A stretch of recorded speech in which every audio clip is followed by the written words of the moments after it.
മാഷേ, ക്ലാസ്സിൽ part time ജോലിയുടെ കാര്യം പറഞ്ഞതിന് ശേഷം ടിൻഡുവിന് ഒരേ വാശി. എന്തിനാ വാശി? അവന് പാർട്ട് ടൈം ജോലിക്ക് പോണെന്നും പറഞ്ഞേ. അത് നല്ല കാര്യമല്ലേ?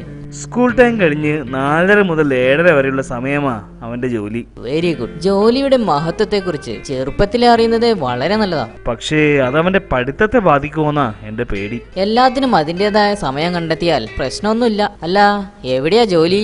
അടുത്ത ഹൗസിംഗ് കോളനിയില് ഒരു പുതിയ ഗൾഫുകാരൻ വന്നിട്ടില്ലേ, ഏതോ ഒരു ഉസ്മാൻ. ഏത്? ആ വലിയ വീട്ടിലെ? ആ, അവിടെ ഒരു അന്തനെ കണ്ടിരുന്നു. ഏയ്, അന്തനൊന്നും അല്ല പുള്ളി.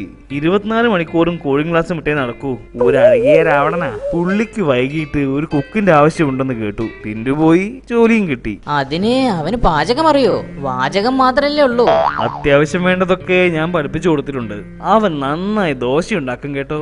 ദോശ അവന്റെ മാസ്റ്റർ പീസ്. ദോശ നല്ലൊരു ദോശ വേണം, ദോശ തിന്നാൻ ആശയുണ്ടോ? ദോശ എന്നൊരു പേര് കേട്ടാൽ നാക്കിലൂടൊരു കപ്പലോടും. ഓ, നിങ്ങളുടെ വീട്ടിൽ ടിൻഡുവും നിങ്ങളും കൂടെ ആണല്ലേ പാചകം? എന്ത് ചെയ്യാനാ മാഷേ, ഭാര്യ ഫുൾ ടൈം ബിസിയാ. വീട്ടിലെത്തിയാലും ഓഫീസ് വർക്കാ. അല്ല, ടിൻഡുവിന് സാലറി എത്രയുണ്ട്? അതിനെപ്പറ്റി ഒന്നും പറഞ്ഞില്ല. അധികം കിട്ടുമെന്ന് തോന്നുന്നില്ല. പുള്ളി പിശുക്കനാണെന്നാ കേട്ടെ. എന്തായാലും പോയിട്ടുണ്ട്. നിനക്ക് ഇവിടെ കുക്കായിട്ട് ജോലി തരാം. സ്റ്റാർട്ടിംഗ് സാലറി 2000 രൂപ.